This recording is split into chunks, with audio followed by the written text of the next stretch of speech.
Welcome to Nachange, and this is the northern part of the city, one of the smaller beaches. And in the morning I would go for a walk to the beach and see lots of locals who would work out every day. They would play badminton, some of them just sit watching the sea, and it's so amazing.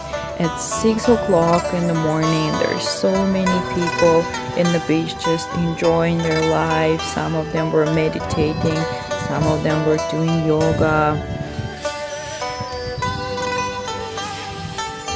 There's still many people who do traditional fishing. Most of the days the water was super clear and very soft. I really enjoyed swimming there for maybe about 2 hours every day.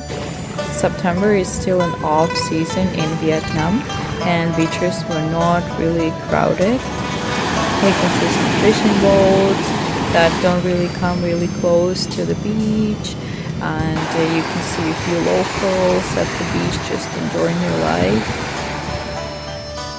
Really close to the big rock attraction in Nha Trang.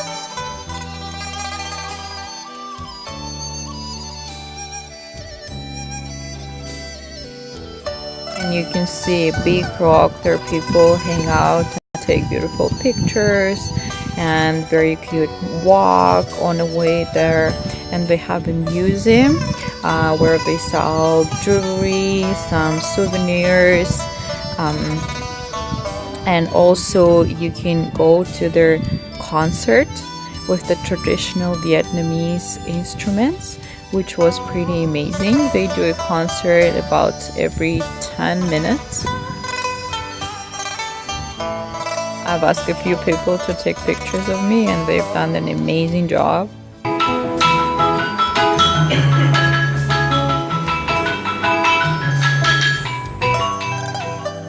Nachang City Beach has a beautiful monument of the lotus, and it's pretty long, and you can see really nice garden in front of it, with a few more monuments and different sculptures.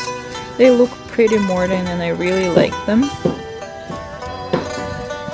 You can rent a tiny bed from the hotel or from their restaurant, which is located right at the beach. Some of them are pretty fancy.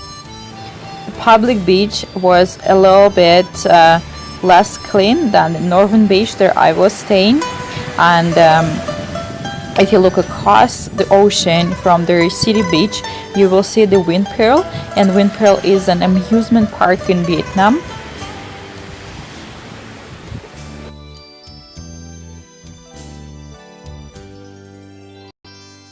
Nha Trang surprised me by the number of people who would exercise and do their practices right in the public places or at the beach. Nighttime was also very beautiful. People came for a walk at the beach and a few bars started to open up.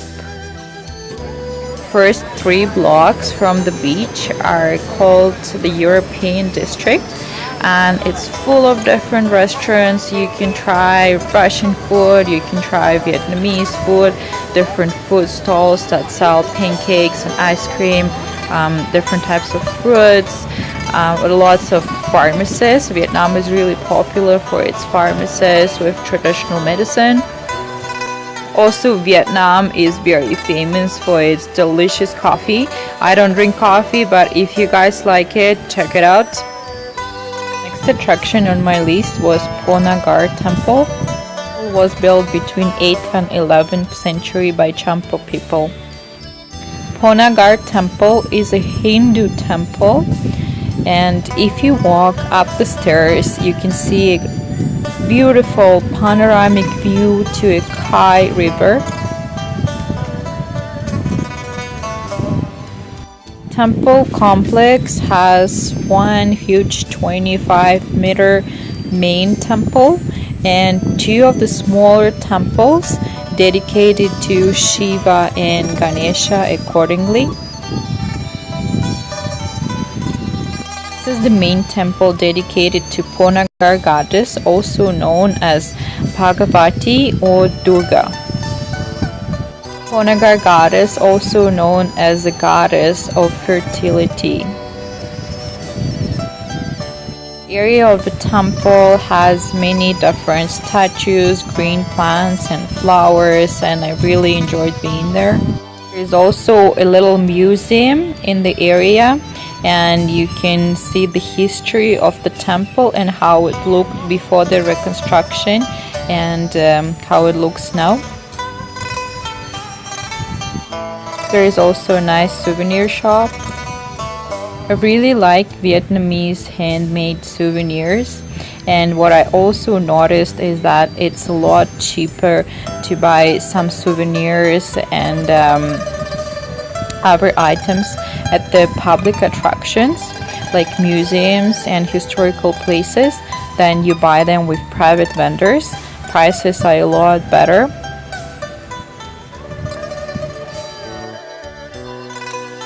Stop was Longg Son pagoda, built in 1836, not far from Po Nagar temple, and you can walk or take a bike ride there. The area of this Taoist temple is full of traditional carvings, and this is a working monastery as well. The biggest attraction of this temple is a 24-meter Buddha statue, and you take 152 steps up to see the huge Buddha. The temple is completely free to visit, and it was a very hot day, so I would recommend to bring a bottle of water and your hat with you. This temple was destroyed in 1990 by the cyclone and was rebuilt.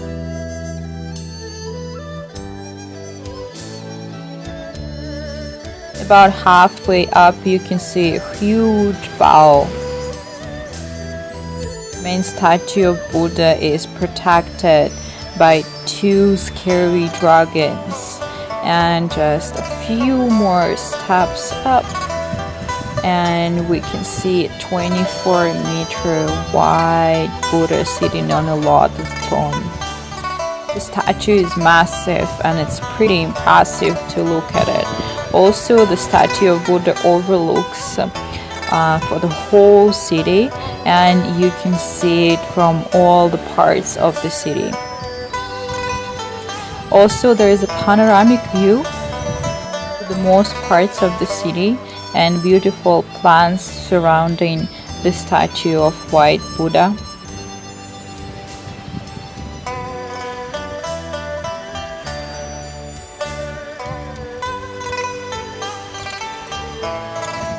All these attractions are easily reachable by bus or grab car or grab bike.